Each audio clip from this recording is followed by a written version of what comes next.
So Chantelle Cameron fights against Katie Taylor on Saturday evening in the 3 Arena. It's the return of big time boxing to Dublin after a long time. I'm delighted to say Eric Donovan is with us in studio to talk to us about this.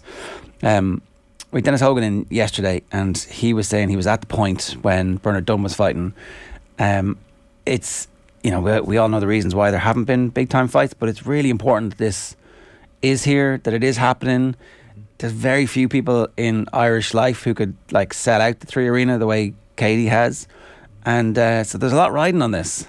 Yeah, there's a lot, I suppose, but you know, the positive news is that boxing is back in Dublin. You know, I was at the Bernard Dunn night as well. Brilliant, classic night. Never, like, you know, legendary. I think Katie Taylor boxed on the undercard. She was the first fight up. Yeah, as an amateur. So, no, it's brilliant, and just to see the crowd that came out to see her yesterday at the open workout as well. Lovely weather as well, thank God. Definitely helps, yeah. Yeah, it does. But she creates some buzz, you know. You could just hear, like, she's, I think, Ariel Halwani, he's the MMA kind of broadcaster type guy, and he was just talking about it's like a roar similar to Justin Bieber, like, you know, with the kids, like, you know. So it's brilliant, but that's the kind of I suppose admiration that she has across this country. Yeah.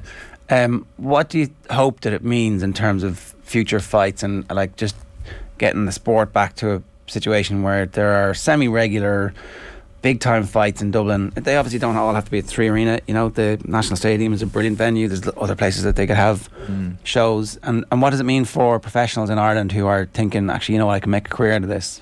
Yeah, well, I think it's a good opportunity for the guys on the undercard as well. They're linking up now with big UK promoters, like Eddie Hearn has signed Gary Cully. He's also, I think he's done a deal with Dennis Hogan. He has Cuivan Agarco from Belfast. Thomas Carty is with Dylan White's promotions, you know. So there's more and more Irish guys signing to these big UK promotions, which is positive in the sense of getting big fights over here in Ireland. You need that kind of backing, and like Eddie Hearn, you know, love him or hate him, he puts on the big fights. He's one of the best in the business, and I know he gets a lot of stick as well, but he's doing some serious business in the sport of boxing, and you know, thankfully he's managed to get Katie over here into the 3 Arena. Before we get into the nuances of this fight in particular, it is a bit mad that we haven't had more professional success given how successful our amateurs have been. And I know and I understand that they're completely different sports really, but you would have thought with the numbers coming through, the high quality coaching that they're getting at underage level, that we would have had more professionals who reached the top level over the last 15 years or so. Yeah, it's a very hard sport, Jerry. You know, it's kind of sport / business. You know what I mean? It's very difficult to you know, to be a world champion in that sport. You need a lot of things to align for you, a lot of things to go right for you, but you definitely need good backing, good promoters, good managers, and at the moment, well, over the last number of years, you know, a lot of Irish fighters would have had to go to America, you know, and then it was very hard for them over there to make, like even Andy Lee as well had to go to America, done his trade over there. I know he came back and linked up with Adam Booth, but you know, he still won his world title over in America, you know, and that's where a lot of Irish had to go. Bernard Dunn done his trade in America, came back, but it seems now that they don't have to go over there, you know, that they can have these big fights back home. There's plenty of good coaches in around the UK and Ireland, and there's also a lot of strength and depth now in Ireland. You know, there's a couple of gyms around Ireland now where you can go and get really good quality sparring, professional sparring, but in the past you would have had to leave the country for that type of sparring, but now we got that pool, so to speak. Strength and depth, and I think that can only, and it kind of the amateur game almost shot itself in the foot with this, you know, because of the whole kind of controversy around the Olympics and the kind of corruption, and that, you know, more and more fighters are leaving the amateur game at an earlier stage, and the professional game, as tough as it is, it can be a very lucrative business, and that's the appealing catch for people. I think I remember you saying before, Eric, you felt that Katie should or could have walked away after beating Serrano, and like, how do you feel about it now heading into this one? Because as we were saying during the ad break there, it is dangerous. It is dangerous, but like, I kind of feel like, you know, who am I to say, like, you know what I mean, like boxing is Katie Taylor's life, you know, and she lives and breathes for the game. like, and that's it. And she is happy as she's so happy. She loves raising the bar, loves taking on the big fights. I'm just full of admiration for her. But like for me, it was always about like, okay, go out on top. I don't think anybody deserves to take you off this pedestal, like, you know. And that's because I just have a really close friendship with her, and I love what she's done. But I think everybody has their time, you know what I mean? But look, I think her time is coming, you know. But I don't like, if Croke Park is a possibility, I think that would be an incredible arena to go out in. It's back in the ether. It's back being spoken about, kind of in hushed tones around the fight, that there's a possibility of a September fight, and obviously that would have to be Serrano, really. Now look, you say it's a business, and you point that out. Like, you have to be planning. You have to make a plan for what's coming next. Does she have to win this fight to have the Serrano fight? It feels like she does, right? She does. Yeah, she does. You know, that's the thing with the boxing. It's kind of like winner stays on. You know what I mean? And to be honest with you, I think Katie would do serious numbers. Like, even if she didn't win, like, you know, her legacy is cemented. But it just means like it does kind of keep the train rolling, and in a very good positive way. But make no mistake about it, this fight is a big fight. It's a dangerous fight, because she is at a disadvantage in a lot of ways, but then at an advantage in other ways. So you've got Chantelle Cameron is the heavier opponent, you know, 5 pounds heavier. She'll be coming down from a much heavier weight than that as well. She's a 3-inch reach. She's a 3-inch height advantage. She has youth on her side. Can you talk to us about the weight, right? Is there a potential that that's a double-edged sword, where, you know, the bigger person should have more power and should be stronger and should get all the benefits of that, but actually coming down the weight is not easy, as we know. It's not easy to cut weight, you know, because cutting weight, you know, it takes a lot away from you. It can affect your strength, it can affect your mental preparations, and it just can affect your overall game plan. But I don't think she is like, she's big for the weight, but I don't think she has serious problems making the weight. So, which means she will be very strong, because I watched her fight against Jessica McCaskill, because that's the kind of, they both boxed a couple of similar opponents, and you can't really gather a whole lot from the, like, they both boxed Sanchez, they both boxed Bustos, but they both gave them two opponents shutout wins, like, you know, so they were like unanimous across the board. But the most recent one for Chantelle Cameron was Jessica McCaskill for the undisputed title, and I thought it was a close enough fight, but she beat McCaskill. Katie Taylor beat McCaskill 5 years ago, when McCaskill was in a better kind of form, better, you know. McCaskill's 38 now. Katie boxed her when she was 32, 33, when she was I think far better than she is now, and Katie kind of beat her well, came through, had to weather a couple of storms in that fight, but beat her well overall. And I think Chantelle Cameron only boxed her last year, beat her, but it was a much closer fight. So she has a lot going for her in terms of weight, height, youth and all that, but in terms of boxing skill, when you break it down to the boxing skill, to the little nuances in the ring, in the rounds, I think Katie is far superior.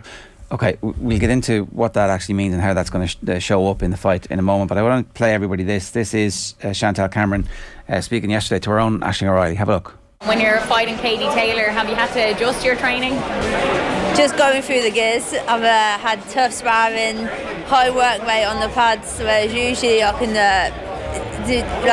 chill a bit on the pads, but we've got a game plan, and it's meant that I've had to go through gears and up my fitness. So training's been intense, but I love it, so it's been good.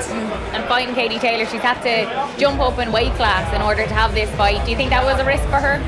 I think I'm quite shocked they didn't bring me down to 135 or 137 pounds, but she jumped up to 140, and all respect to her, because she could have had the easier option, but she challenged a bigger, stronger girl, so all respect, but it's kind of her mistake as well. And for you personally, to be able to fight someone like Katie, is this a big moment for you? Yeah, huge. Everyone and anyone around this weight category want to fight Katie Taylor, because she's the queen of boxing in everyone's eyes, really. So to get the opportunity, I'm over the moon. And also I'm going to come in here to ruin the homecoming, so it's a bit of both, because I'm here to win. I'm not here just to take part. Yeah, it is an interesting point about the weight. I guess we should give Katie Taylor all the credit in the world for that. Like, she wanted to make the fight happen. The Serrano fight wasn't going to happen. She could easily have just fought anybody, because basically, if Katie Taylor was having the same build up to this fight this week, Ireland would be delighted for her and would be showing up to support her. But she's putting her record on the line against a bigger fighter who's undefeated, who has a 17-0 pro record. Like, it's really risky. It is, and Katie called for this fight. Katie called for it. If Katie didn't want this fight would not happen. And that's why I have so much admiration for her. And she went against her character in terms to get this fight. She put up a post on Twitter not like her at all. So unlike Katie Taylor. You're undisputed, I'm undisputed. Let's get it on. It's funny. I was listening to an interview with Chantelle, and she didn't even see that tweet. Her phone just started hopping. She would come home from a training session. Her phone started hopping. People sending her the post, and of course she's going to oblige. But she actually boxed Katie back in the amateurs, That's a long time ago, like 2011, 12 years ago. Katie beat her, but I think she was a bit starstruck getting into the ring. Because Savannah Marshall and Nicola Adams were on the team as well, and they were kind of spooking her out, she's like a god in women's boxing. And she kind of was, at the time, and still is. But I think she was just... she just was she enjoyed the experience of boxing Katie, but Katie beat her well. But look, it's 12 years on, so it's the perfect scenario for her in terms of now you're developed, now you're seasoned, now you've all the belts. Go and do something about it, We did a piece with James Tracy yesterday talking about the value of being at home for Leinster in the Champions Cup final at the weekend, and he was just talking about the crowd actually having an impact. I hadn't really heard anybody confess to this before. Like, when things are going badly for you, there's a kind of a brain fog that comes down, that comes washing down off the terraces. But when things are going well for you, you feel like you have this surge of adrenaline from it. Could that be important? Like, if she was a little bit freaked out 12 years ago, is it possible that the crowd can somehow get in her head a little bit? Yeah, it's a good question, because even from the interviews I've been watching and listening to, I'm not convinced by Chantelle Cameron. I'm not. I don't believe her. I'm not saying she's a liar, but it's I don't feel the conviction is there. It's a fake it till you make it. Well, all the fighters do it a bit. Yeah, well, you have to. It's a poker face, but I just think walking out there into the Tree Arena on Saturday night, she's going to hear something, feel something that she's never, ever experienced. And the noise decibel you can imagine from the Olympic Games that time, I think the Tree Arena, the roof is going to be taken off it as well. And I think that will definitely catch her in her, stop her in her tracks to just, whoa. She already knows she's up against the kind of, let's say, the queen of boxing, or the pound for pound, the greatest female boxer in the world. She already knows all of that. She knows how big this whole fight is. And in as a fighter, you're still training, you're still believing in yourself, you're still thinking, I can do this. But I just think it's going to be something she's never, ever experienced. And I think that could catch her. There's an amazing post-fight interview with Bernard Dunn on that night in 2009. And I'm going to butcher this, but it's basically, what a day. The Manx got beat, Ireland won the Grand Slam, and now we're world champion. Yeah. And it's all aligning for a similar day on Saturday. I mean, maybe not I don't know. But the rugby's on, gonna be a full house there, and then everybody rolls on to the evening, and so I do think the crowd will be a fever pitch, and I do think it can have more of. I mean, look, she doesn't need the crowd, hopefully, but she will. To be honest, she will have the crowd, and the crowd. I remember. Look, my last fight, I weathered a couple of really rough storms in that fight, but the crowd really got me going. And I would have heard over, throughout my career that, in the big professional fights, the classics, that, the energy of the crowd. I never really got the chance to experience something like that. The Irish title fight against McAfee, I kind of did. The stadium was kind of half full. It was good. It was a good buzz. But I never really felt in that fight that I was under the under the cosh. But in the round 10 of my last fight, I was literally moments away from being literally stopped or out on my feet. But the crowd, it just kept me going. And they call it the 12th man or whatever. It really is something special. And I can imagine for Katie Taylor's fight that's on a whole new level. because people are just literally almost in the ring with her. And I think that's going to be very daunting for Chantelle.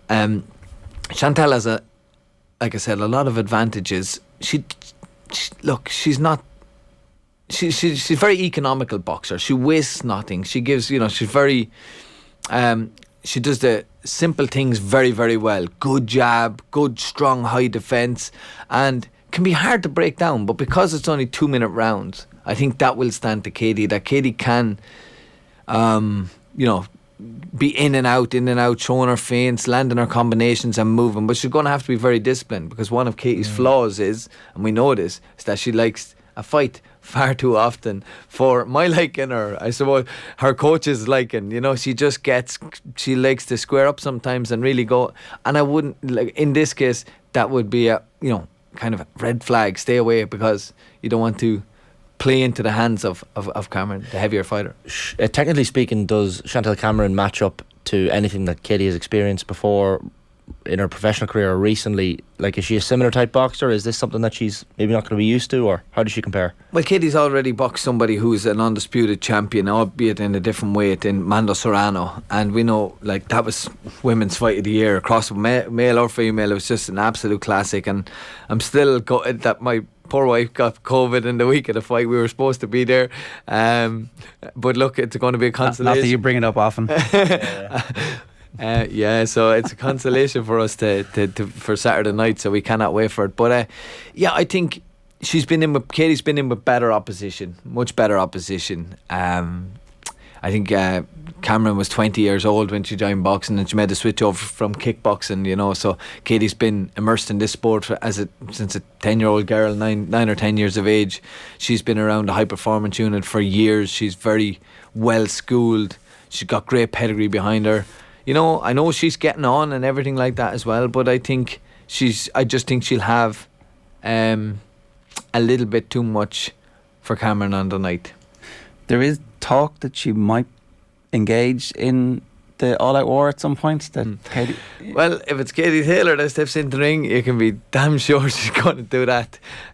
She says it herself afterwards. I don't know, I just love a tear up every now and then, and maybe like rounds 9 and 10 when she's up 8-0 on the scorecard. Yeah. Go on, just don't get caught. Yeah, you don't mind it. You don't mind it at that stage, but you're gonna have to be very disciplined here in this fight, because, as I said, Cameron has a very good defence. Very, very.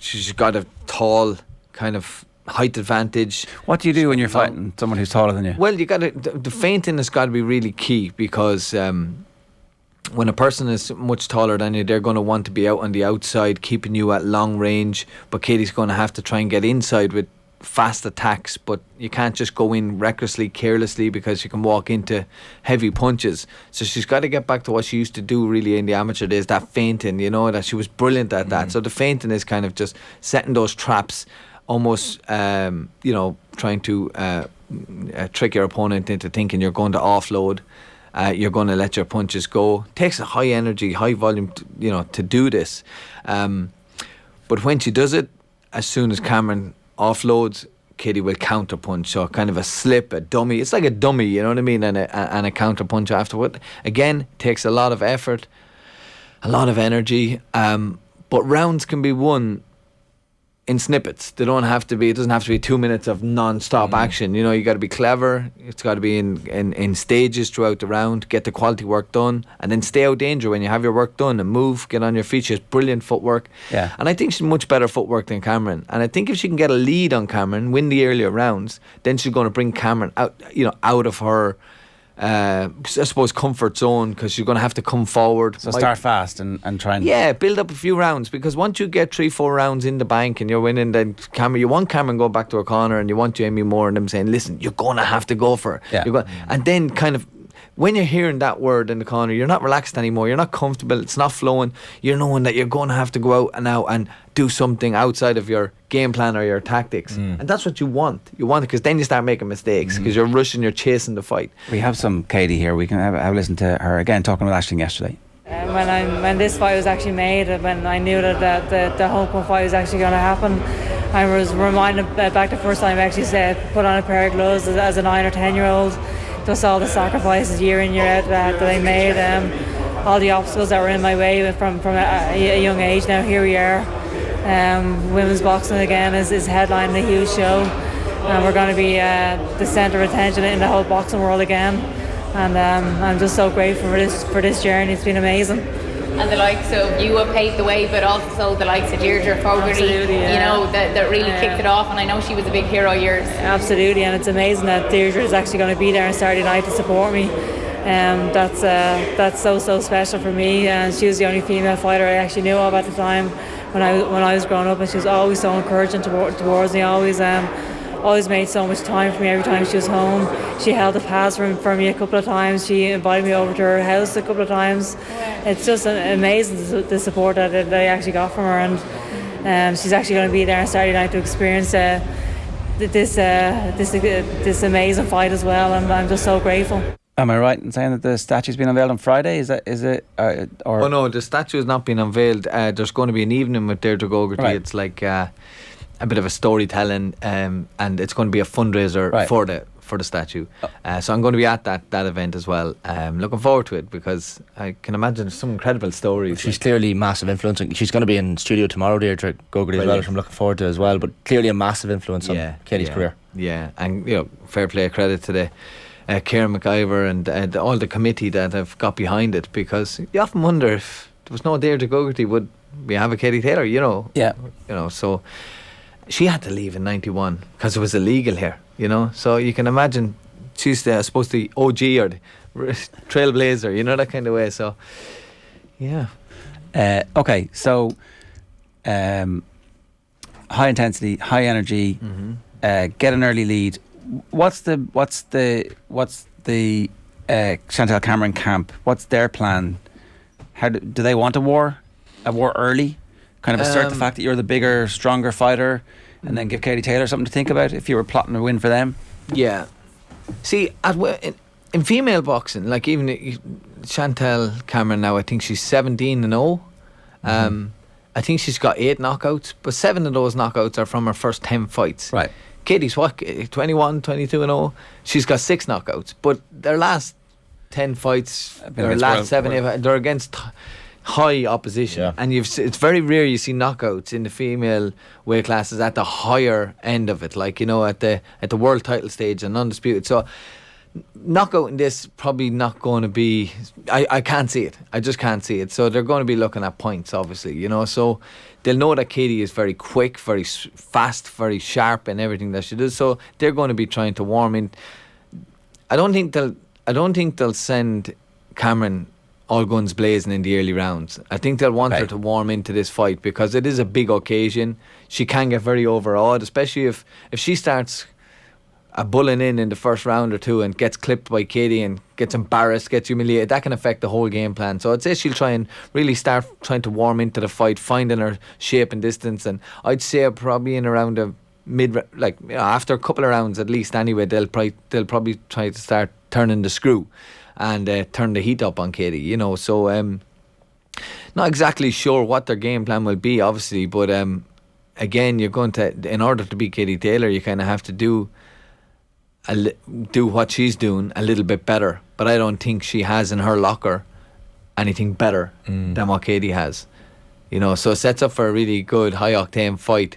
But I see Katie coming out on top in the end. Okay, well, that would be a good result, and then we get another fight in September in Croke Park, and hopefully if the weather signs on that, because I think that we're probably maybe people aren't ready for this yet, but we're entering the end of Katie Taylor.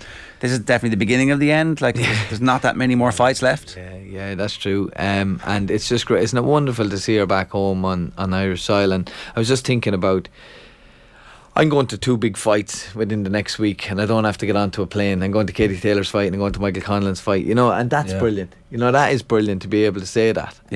And just a lot of Irish guys getting the chance to box on the undercard as well, and it's brilliant. My old gym mate Thomas Carty, you've Gary Cully who's on the rise, Dennis Hogan, Cuivan Agarco, and then you have a lot of guys on the undercard of Michael Conlan's fight too, Malloy, Anto Kakachi, etc. So look, it's great time for Irish boxing. I never saw this coming over the last couple of years, so thank God. Well, fingers crossed that it all goes well. Eric, thanks a million for that. Pleasure. Here is some Eddie Hearn goodness for you to whet the appetite further.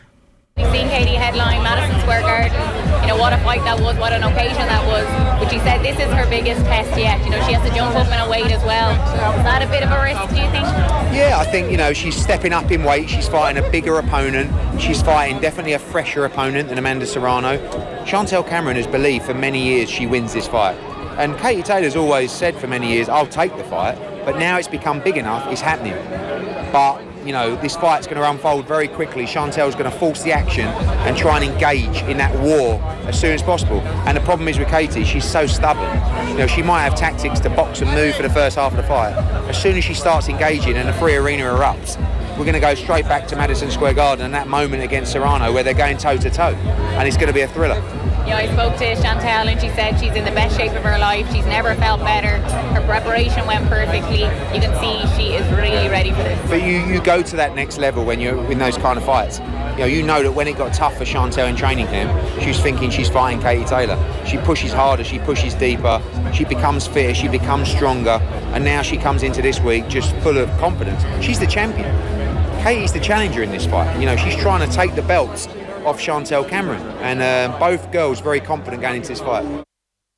Right, Eddie Hearn in conversation yesterday with Aisling.